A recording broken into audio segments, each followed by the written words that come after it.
The AMAs are this weekend.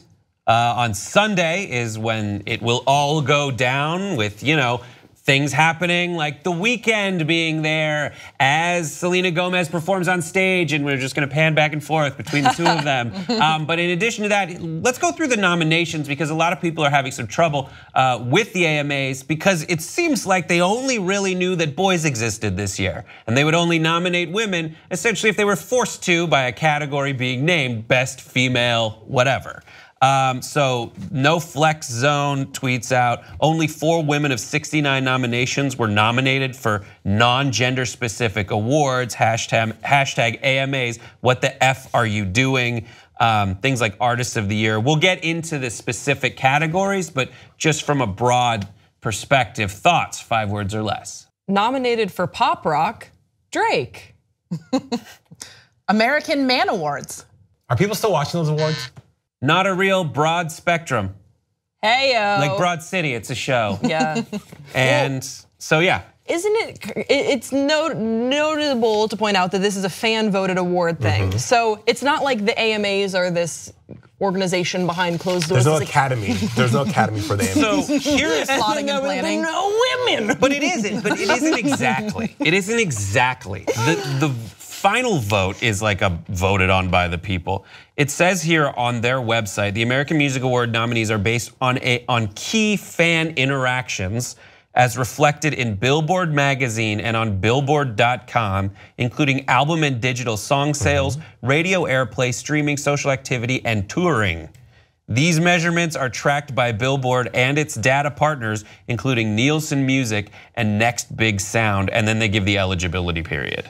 So it's like, it's specific enough so we can give you a bunch of like real sounding things, but based on social activity and touring, that's very weird. That is real creepy. It seems like they're just cherry pickings. Well, so the AMAs, okay, I mean, as I worked in radio, so the AMAs are the award show that's kind of like the Golden Globes, like, okay, yeah, it's cute. It's not the Grammys, because the Grammys are voted on by the Academy, which is what matters. And you have the RIAA, which is like gives you your designation of platinum, gold, diamond, that sort of thing. So them having that kind of criteria would make sense, because they said, well, Demi Lovato's album was one of the dopest of 2017, but it also came out September 29th of 2017. Taylor Swift's Reputation bowed last week. So there's been a whole year that has happened to give them this data from Nielsen SoundScan, from Billboard, which, believe it or not, Billboard is, as you may know, the Bible of how good your record does. It's like if you break a #1 on Billboard, that's amazing. They historically have been the Bible in that. So I get how they gather their data. Now, why they've omitted a lot of women is a different point. But in 2017, we've had what, Halsey with Chainsmokers, yes? Still, yeah, sure. Yeah, no, I saw that. I was like, that was it. I was like, that wasn't 5 years. That's the thing about one female on the radio, and it was Halsey.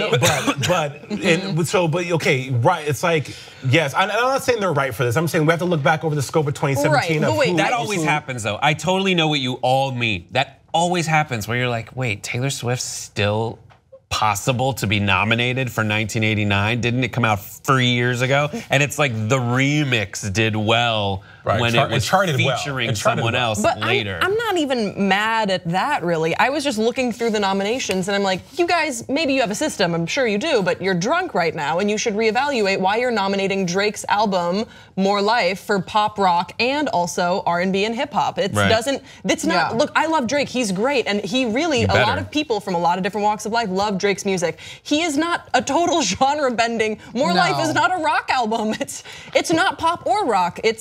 Why is it in that category? But it is pop though. Okay, so what's to say? But why? Okay, but why is his album nominated for pop /rock, right, and also R&B/hip hop? Why is the same album? Because it depends on the content. Rhythm. Depends on the content within. So you have.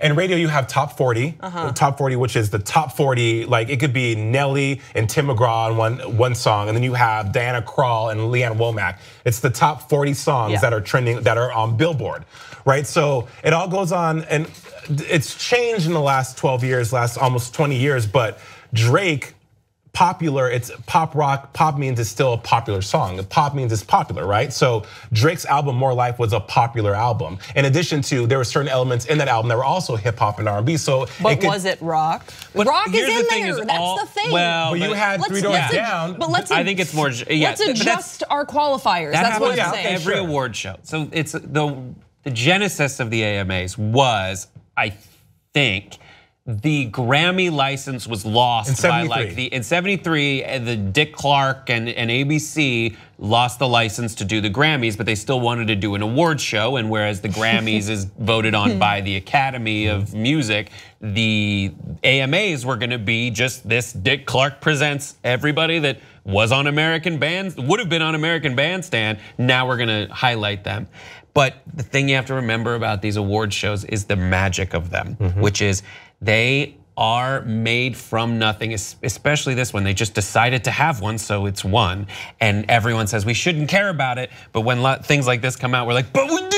I don't know how you did that, Dick Clark. You're a magic man. That's true. Well, and Dick Clark is the #1 producer of award shows on television, from New Year's Eve to the Billboard Music Awards. So everything, Dick Clark Productions, they got it right.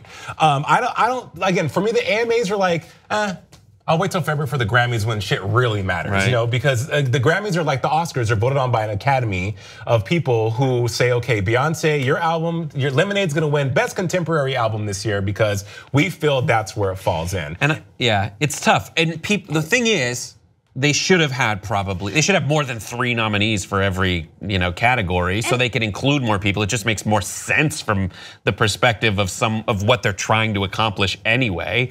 But I hope they just put together a good show with the right performers. J-Lo will probably be there because she's a mainstay on the AMAs. J-Lo's there J-Lo will be 90 and be like, and performance by Jennifer Lopez. And her respirator. I realize now through listening to everybody that I'm not as excited about who wins. I don't really care, but I'm excited to see the performances. But just really quickly, Shawn Mendes is listed as like contemporary adult. That's pop rock. Yeah. Shawn Mendes is the definite. He's pop rock. He's popular and there's I another love rock, that. plays guitar. But you're then right. what the fuck? I'm also upset that like Cardi B isn't even mentioned at all. And like Nicki Minaj has dropped some like fire singles over the past year, like not even mentioned. I don't know. There's just some people on there that I'm like, the fans really love these people, so why aren't they on here if this is like a fan-based, Is Cardi B performing? I don't know. I didn't have the list in front of me of who's performing. I know Selena is.